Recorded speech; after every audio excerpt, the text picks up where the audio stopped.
അങ്ങനെ നാരായണിയോട് അനൂപ് ഫോണിൽ സംസാരിക്കുമ്പോൾ എത്ര വൈകിയാലും ഉറങ്ങരുത്, ഞാൻ എത്ര വൈകിയാലും നിൻ്റെ അടുത്ത് വരും എന്ന് തന്നെ തീർത്ത് പറയുകയാണ്. അങ്ങനെ നാരായണിയും അനൂപിനെ കാത്തിരിക്കുന്നു. അങ്ങനെ അവസാനം ആ രാത്രി അനൂപ് നാരായണിയുടെ അടുത്തേക്ക് വരികയാണ്. വാതിൽ വന്ന് മുട്ടുമ്പോൾ നാരായണി വാതിൽ തുറക്കുന്നു. അകത്ത് കയറിയിട്ട് അപ്പോൾ നീ എന്നെ പ്രതീക്ഷിച്ച് തന്നെ ഇരിക്കുകയായിരുന്നില്ലേ, ഈ ഒരു ദിവസം നമുക്ക് വളരെയധികം ഇമ്പോർട്ടൻ്റ് ആണ്, കലണ്ടറിൽ കുറിച്ചിടേണ്ട ദിവസമാണെന്നൊക്കെ പറയുകയാണ്. എന്നിട്ട് ബെഡിലേക്ക് നോക്കുമ്പോൾ അവിടെ നിറയെ മുല്ലപ്പൂ വിതറിയിരിക്കുന്നത് കാണുമ്പോൾ അപ്പോൾ നീയും അതിനുവേണ്ടി തന്നെ തയ്യാറായിട്ടിരിക്കുമായിരുന്നില്ലേ എന്നൊക്കെ ചോദിക്കുമ്പോൾ ഇത് ഷാജിയേട്ടൻ്റെ വട്ടാണെന്ന് പറയുമ്പോൾ അതൊരു വട്ടല്ല, ഷാജിയേട്ടൻ്റെ ബുദ്ധിയുള്ളതുകൊണ്ടാണ് ഷാജിയേട്ടൻ അങ്ങനെ ചെയ്തത്. ഇത് നമ്മളെ സംബന്ധിച്ചിടത്തോളം വളരെ നിർണായകമായതും വളരെ പ്രാധാന്യം അർഹിക്കുന്നതുമായൊരു ദിവസം തന്നെയാണെന്നൊക്കെ പറഞ്ഞ് അവരങ്ങനെ സംസാരിക്കുകയാണ്. എന്നിട്ട് അവർ പെട്ടെന്ന് തന്നെ സംസാരത്തിലേക്ക് കിടക്കുമ്പോൾ വേഗം നാരായണിയുടെ വകയായിട്ട് കാച്ചിയ പാൽ ഒരു ഗ്ലാസ്സിലെടുത്ത് വെച്ചിട്ടുണ്ട്. അത് അനൂപിനും കൊടുക്കുകയാണ്. അനൂപ് അത് കഴിച്ച് ബാക്കി പകുതി നാരായണിയും സംസാരിച്ചതിന് ശേഷം അവർ വളരെ സ്നേഹപരമായിട്ട് തന്നെ വളരെ സ്നേഹത്തിൽ അങ്ങോട്ടും ഇങ്ങോട്ടും കണ്ണും കൊണ്ടും നോക്കി നിന്ന് സംസാരിച്ചൊക്കെ തുടങ്ങി.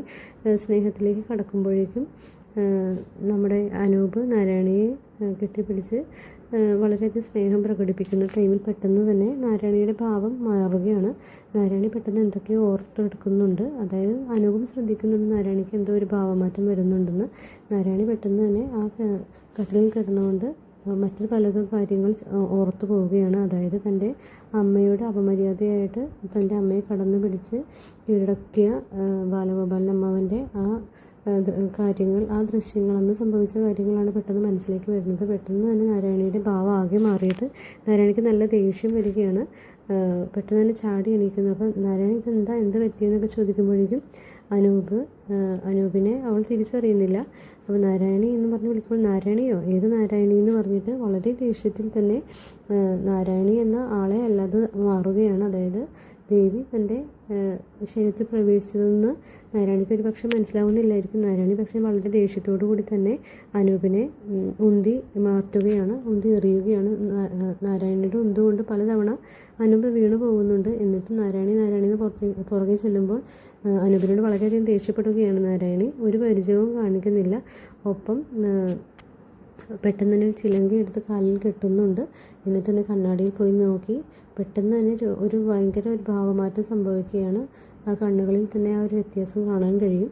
അതിനുശേഷം നേരെ അവിടെ നിന്ന് പുറത്തേക്ക് ഇറങ്ങുകയാണ്. ആ ടൈമിലാണെങ്കിൽ ഹരിത ഹാളിലേക്ക് നടന്നു വരുന്നുണ്ട്. വെള്ളം കുടിക്കാനോ മറ്റോ ഒക്കെ ആയിട്ട് പോകുമ്പോൾ പെട്ടെന്ന് വാതിൽ തുറന്നു നടക്കുന്നത് കാണുന്നു.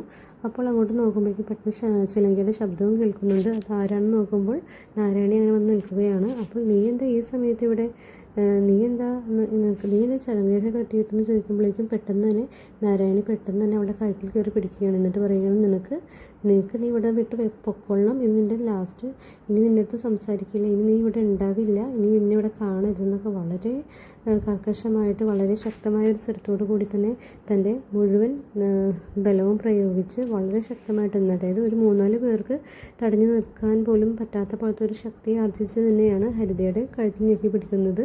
ഹരിതയ്ക്ക് തടയാൻ സാധിക്കുന്നില്ല. ഹരിതയെ നല്ല രീതിയിൽ ഞെക്കി പിടിച്ച് കണ്ണൊക്കെ തള്ളി മരിക്കാൻ പോകുന്നതിന് തൊട്ട് മുമ്പായിട്ട് അത്രയും നേരം അവനെ പിടിച്ചുകൊണ്ട് തന്നെ നിൽക്കുകയാണ്. പെട്ടെന്ന് തന്നെ അങ്ങോട്ടേക്ക് നമ്മുടെ അനൂപിൻ്റെ മുത്തച്ഛൻ വരുന്നുണ്ട്. മുത്തച്ഛൻ ഓടി വന്ന് മോളെ വിടുന്നൊക്കെ പറഞ്ഞിട്ട് പെട്ടെന്ന് തന്നെ മുത്തച്ഛൻ്റെ ചൂണ്ടുവിരൽ കൊണ്ടിട്ട് നാരായണിയുടെ നെറ്റിയിൽ പിടിച്ച് എന്തോ പ്രാർത്ഥിക്കുമ്പോഴേക്കും പെട്ടെന്ന് തന്നെ ആ ഭാവം പെട്ടെന്ന് മാറുകയാണ്. പെട്ടെന്ന് നാരായണി തന്നെ ആയിട്ട് തിരിച്ചു മാറുകയാണ്.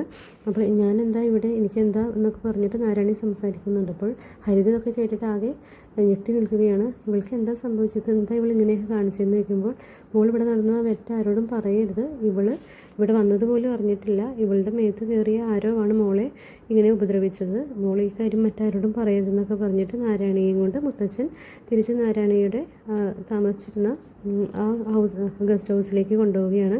എന്നിട്ട് പറയുകയാണ്, മോളുടെ ഈ പ്രശ്നം നമ്മൾ ചികിത്സിക്കേണ്ടതാണ്, നമുക്ക് പല കാര്യങ്ങളുമുണ്ട്, അതായത് ചികിത്സ തന്നെയാണ് പ്രാധാന്യം, പിന്നെ മറ്റ് പ്രാർത്ഥനകളും വഴിപാടുകളൊക്കെ അതിൻ്റെ പുറകെ ചെയ്യാം, മെയിനായിട്ട് ചികിത്സിക്കണം, പിന്നെ അനൂപിനെ പോലെ ഒരാളായതുകൊണ്ട് ഓക്കെ, അതല്ലെങ്കിൽ മോളുടെ ദാമ്പത്യ ജീവിതത്തിന് തന്നെ ഇതൊരു തടസ്സമാകും എന്നൊക്കെ പറയുകയാണ്. അതിനുശേഷം പിന്നീട് കാണിക്കുന്നത് നമ്മുടെ ഹരിത ചെന്നിട്ട് അമ്മയോട് പറയുകയാണ്, ഉറങ്ങിക്കിടക്കുന്ന അമ്മയെ വിളിച്ചിട്ട് പറയുന്നുണ്ട് എന്നെ അവൾ കൊല്ലാൻ നോക്കി, ആരാണെന്ന് പറയുമ്പോൾ നാരായണിയാണെന്നും നടന്ന സംഭവങ്ങളെല്ലാം പറയുകയാണ്. അപ്പോൾ അവരും ഞെട്ടിപ്പോവുകയാണ്. മോൾ എന്തായാലും ഇന്ന് പോയി കിടന്നുറങ്ങ്, ഒന്നും പേടിക്കണ്ട, ഇനി ഒരു പ്രശ്നവും ഉണ്ടാവുകയില്ല, ധൈര്യമായിട്ട് പോയി കിടന്നോ, നാളെയെല്ലാം നമുക്ക് സംസാരിക്കാമെന്ന് പറഞ്ഞിട്ട് ഹരിത തിരിച്ചു പോകുന്നത് കാണിച്ചിട്ടാണ് ഇന്നത്തെ എപ്പിസോഡ് അവസാനിക്കുന്നത്.